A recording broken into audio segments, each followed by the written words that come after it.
Hello, in this video I'm going to go over my solo build that I have created to go along with running around with a tank companion specifically.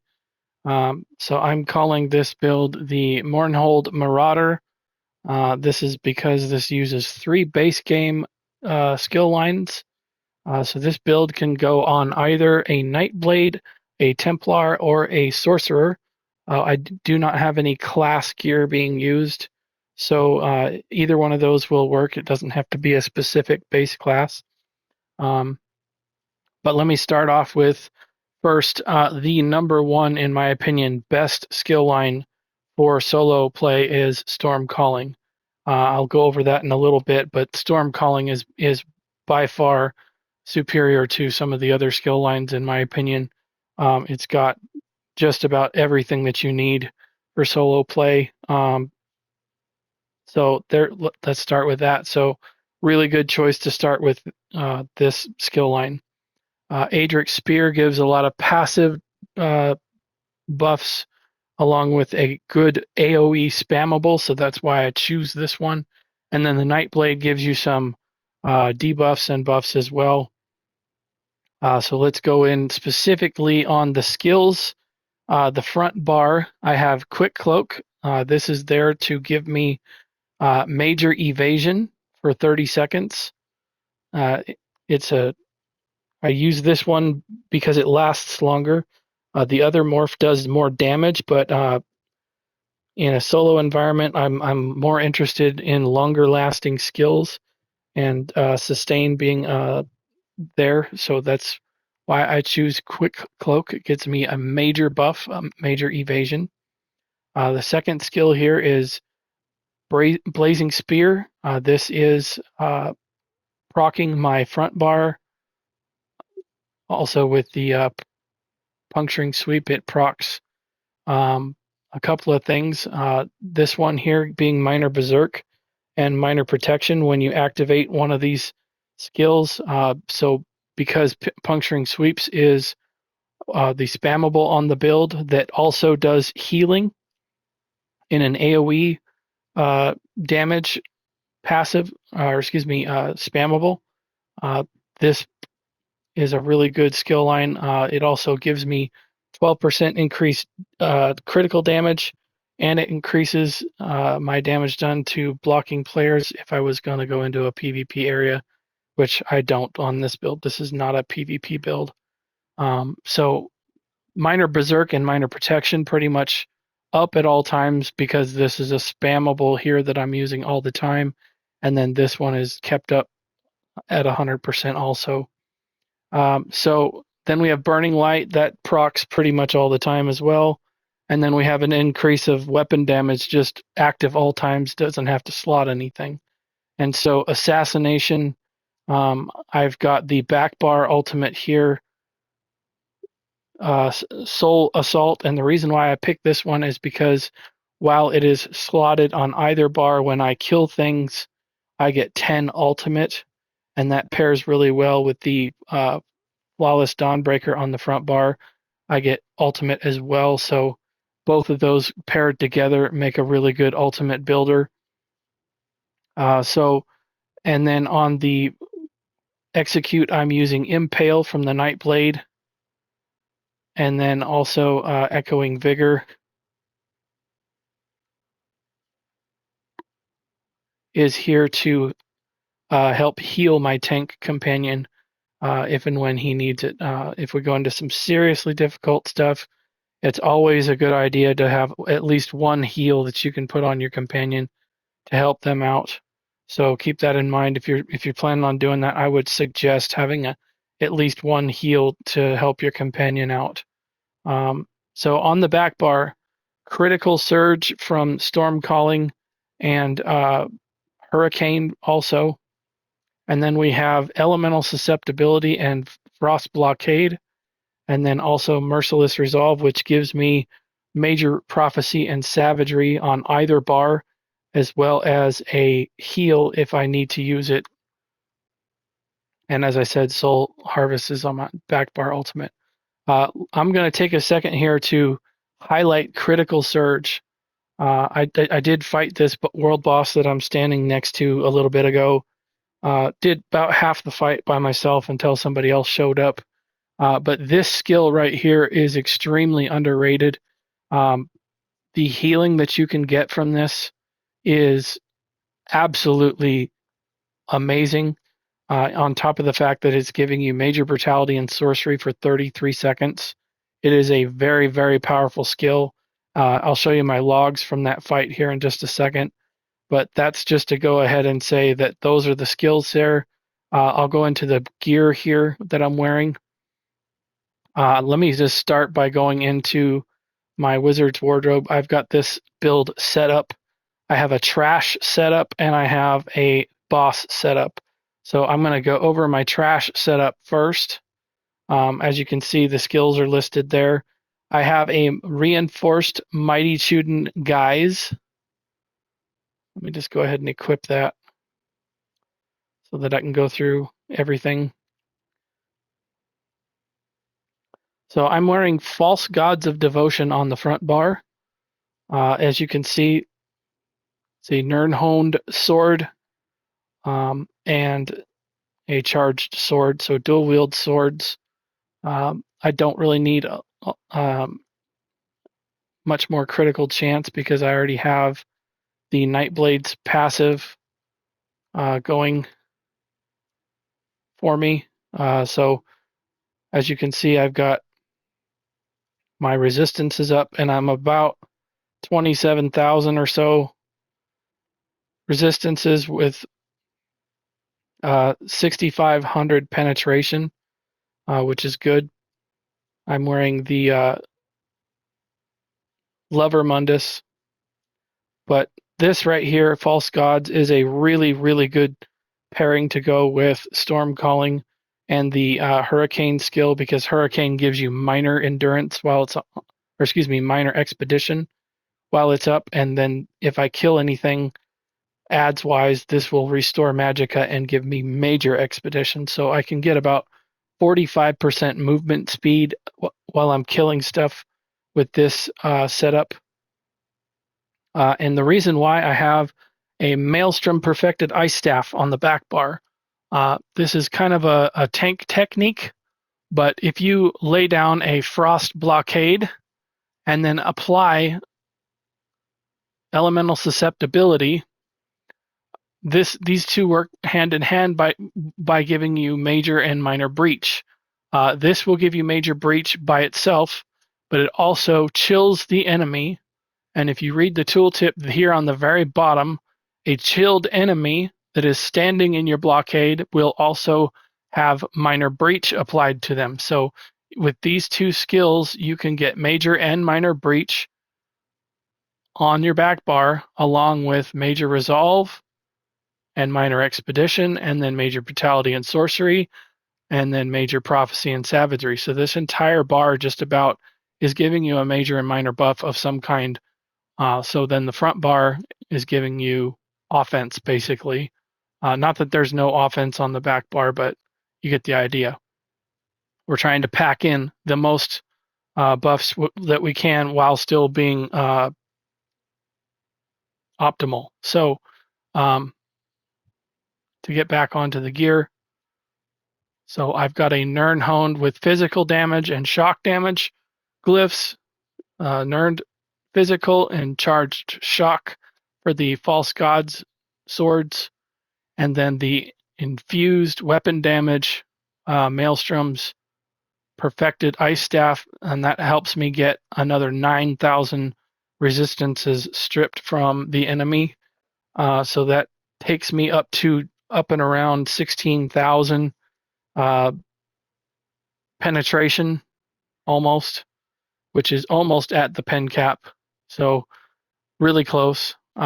So then I have a light reinforced Mighty Chuden one piece that gives me 1487 armor. And then I have Telvanni Efficiency is the active, always active set that I have equipped. This set is incredible for helping your companion out. It reduces all cooldowns by 50%, and I never take this off in a boss fight or an ad pull because I want this active at all times. It is always on because it is on my armor pieces, except for the waist here is false gods. But other than that, I've got the feet heavy, reinforced with a triglyph, legs reinforced with a triglyph, a Nirnhound gloves light, also a light divines false gods, and a reinforced Telvanni medium. So I have one, two, three pieces of light, three pieces of medium, three pieces of heavy, and one medium. So I have uh, three, three, and one basically. It's almost kind of a PvP setup type for armor wise. And then I've got three bloodthirsty pieces of jewelry with weapon damage glyphs on those, two false gods pieces, and then one pale order ring. So let's get into the attributes. Right now, I have this set up at 64 magicka. Um, you could, on the fly, now that we have this ability, you could always hit square and, triangle, and then respec into something else if you wanted to. If you're going to try something super difficult, you could pop all your attributes into health or split them evenly or whatever you'd want to do there. For the food, I mainly run uh, the ghastly eyeball food for the most part. If I need more health, then I'll swap over to Jewels of Misrule. That one's a pretty good one. Um, if it's really super difficult and I need more health than that, then I can always swap to Orzogo's Red Frothgar. That'll give me a really large health pool and magicka recovery. So that's the gear and the skills. So let me go into my champion points here. For the blue tree, if you're doing ad pulls, I recommend Occult Overload being slotted. That is really important. So I would recommend slotting this. This is an underrated skill. This will help you burn through ad pulls a lot. And then depending on what your build is, if you're doing more direct damage, then you want to have Master at Arms over Thermatug, or you want to have area of effect or single target, depending on what.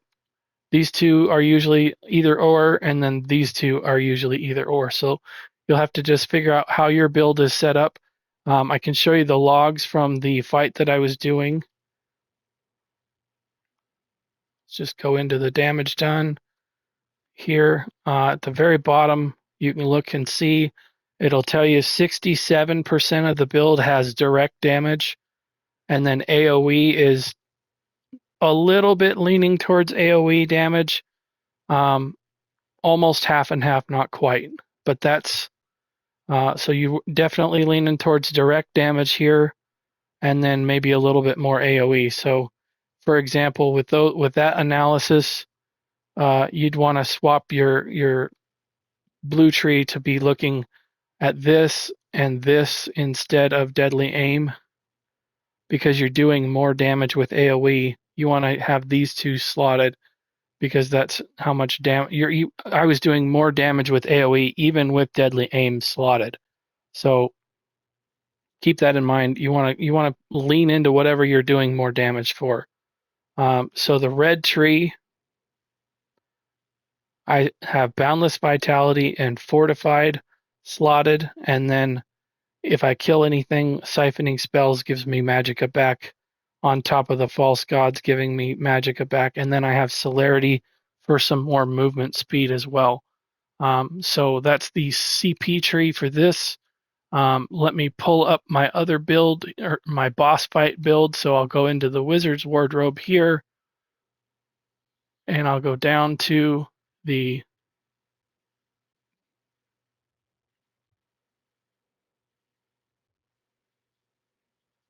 where is it? There we go. So now we'll equip this.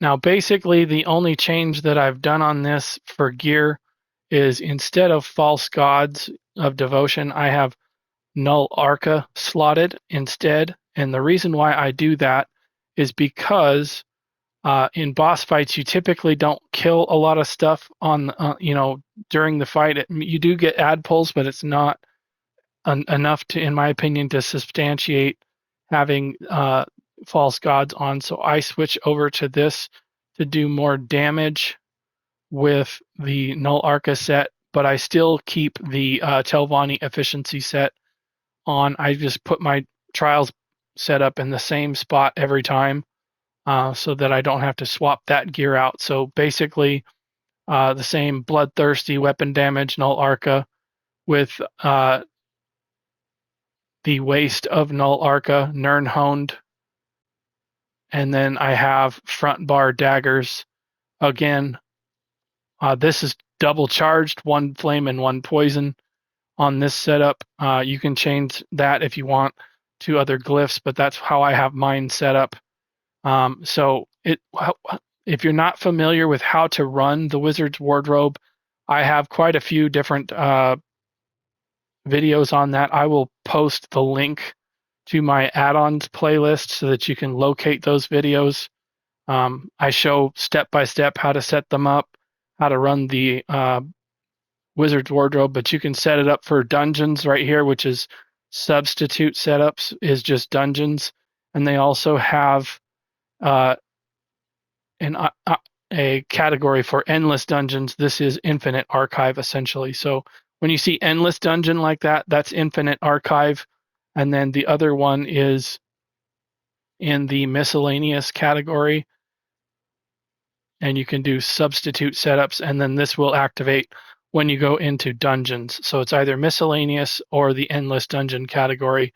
And you can set up your builds to automatically swap out and change your gear, your CP, your skills. They just have to be freely used and purchased so that you can freely swap them out. You can't have something that hasn't been bought. That may be changed in the future, like I said, with the attributes and skills now being able to be respec'd on the fly. We'll see if that gets adjusted or not. But with my Bastion here, he does pretty well with this setup. Telvanni efficiency is a great tool to implement. Looks like there's a couple people farming this boss fight now, so I can't really fight him in the video. But what I can do is I can go through the log a little bit and show you a little bit. So let's look at healing done real quick. And if you look over to the top right, you can see how amazing Critical Surge is. It out-healed the Ring of the Pale Order in this fight. And I can show you that here. It did almost 500,000 healing for me in the fight. It was a 3-minute fight, so that was a pretty substantial amount of healing compared to the Ring of the Pale Order. The Crit Surge actually happened to get some crit heals in, as you can see. It had a critical healing rate of almost half. It was 45% crit healing. So that's one thing that probably helps it out a little bit. An average tick heal for the Pale Order ring was 820, whereas the average tick heal for the Crit Surge is 4,600. So quite a bit difference there. Pretty easy for Crit Surge to pass, so don't sleep on this skill. If you do use the Storm Calling skill line for solo builds, that one should be on your build every time. It is amazing. Along with Puncturing Sweeps providing some healing, and the Pale Order ring and Echoing Vigor. I also had Revening Blows slotted for healing. And then there was a synergy that I popped here, as well as that synergy. Restoring health, this is just health recovery. And then Revening Blows I had slotted as well. So there was a lot of healing being done. Damage-wise, as you can see, Null Arca really does a good job at nailing the enemy pretty well. It had a 50% critical strike rating. So a lot of different things you can look at in the Battle Scrolls add-on. So if you don't have this add-on, I would suggest using it. It really helps tightening up your build and letting you analyze what you've got going on in your build. But let me close out the video really quickly by going over what, as I said, the Storm Calling skill line and why it is so amazing. If you need it, you've got an in-class execute here, and it is really cheap to use. If you use this one, even on a stamina build, it only costs 2,074 at level 1, and this will reduce the use or the cost of this. If the enemy dies when you do damage, it will refund you some of the magicka, pretty much more than what it does. As you can see, it says it restores 2430 magicka, and it only costs 2074, so it's just about a trade-off there. It'll probably get even better when it levels up. I haven't subclass leveled this, unfortunately, but if you use the Mage's Wrath, it's almost cheaper than a spammable, and it is an execute. Hurricane, again, gives you major resolve and minor expedition while it's active, and it does damage. So that is a huge buff. Lightning Flood is an AoE ground dot that gives you a synergy. You can use the synergy, which will give you resources, it'll give you a heal, and it does damage to the enemy. As we said already, Critical Surge gives you healing and major brutality and sorcery that increases your damage done by 20%. If you need it, Streak is here. It's more of a PvP skill, I believe, but it can be useful in some builds. But let's get into the passives. Truly passive, increasing your health recovery, magic recovery, and stamina recovery by 141. Then you've got another truly passive, increase physical and shock damage. Another true passive, increasing your damage done against enemies who have less than 10, or excuse me, the top 10% of their health still there. So from 100 to 90% of their health, you will get extra damage done. And then the increase of weapon damage based on how many of the skills you have slotted on your bar. So if you wanted to, you could move something around to throw something on the front bar to get, this is the only one that's not a true passive. These top three are all true passives. And so that's the reason why I think this is one of the best skill lines to use for solo play. And then this one kind of fills in the gap of Storm Calling not having a spammable per se. Aedric Spear with Puncturing Sweeps is a really good mix in. And then Assassination has a lot of good passives as well, giving you critical chance recoveries if you kill something. More critical chance, and then critical damage and more critical chance with the hemorrhage passive. So there's a lot of buffs here that mix really well with these three skill lines. They're all base game classes, and so that's why I chose to name the build the Mournhold Marauder. But I just wanted to go over a solo build that I use to get around with, and I use this in Infinite Archive. If I happen to try soloing a dungeon that's a little bit difficult, then I'll use this. Keep in mind, your companions are probably going to die somewhat. So if you're not familiar with how to resurrect them using the res trick, I will put the link to the video that I've done on that in the description as well. Just a quick reminder before I close out the video, always check out my descriptions. I put a lot of stuff in my descriptions. They're not just a generic whatever. I really put a lot of detail into my descriptions. I usually link a lot of stuff in my descriptions so that if you have a question about something I cover in the video that I maybe have covered in a previous video, I always put the link to those videos in there. So make sure that you check out the description to this video. I will load it up with all of that stuff, timestamps and everything. But if this video was helpful for you and you thought this was something you enjoyed, please consider liking and subscribing to the channel. Check out my YouTube channel for all of my other Elder Scrolls Online content. I have over 250 videos on the video game. Very wide subject matters, PvP, some small PvP stuff, mainly PvE, solo and stuff like that. Guides on add-ons, all kinds of things. I've got several different playlists on my channel. If you go to my channel, go down to my created playlists, you'll be able to locate everything that I have organized there. Check it out, see if there's anything else that interests you. Thank you very much for watching, and I'll see you in another video. Bye.